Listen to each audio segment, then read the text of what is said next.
దుబాయ్లో అయితే మనకు మార్కెట్లల్లో మనకు స్టాక్ ఎంత ఉంది ఏం కథ మొత్తము మనకు లెక్క చేసుకోవడానికైతే ఇదైతే మనకు ఇలా రోబో సిస్టమ్ అయితే ఉంటుంది. ఈ రోబో సిస్టమ్ అయితే చాలా మటుకైతే స్టాక్కి సంబంధించింది ఎంత కౌంటింగ్ ఉంది, ఏమేమి బ్రాండ్స్, ఏమేమి ఐటమ్స్ ఎంత ఉన్నాయి అనేది కంప్యూటర్గా మొత్తం మీద అయితే మనకు స్టాక్ అయితే ప్రింట్అవుట్ చేసి ఇస్తూ ఉంటుంది.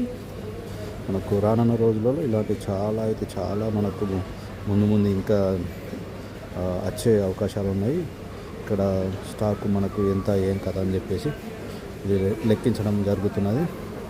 ఇది దుబాయ్ ఇప్పుడున్న టెక్నాలజీ పరంగా చాలా అద్భుతంగా అయితే ఉంది. ఇది ఒక మనిషి అడ్డం వచ్చినా కానీ దానికదే ఇది మన బయటకు పక్కకు జరిగిపోతూ ఉంటుంది.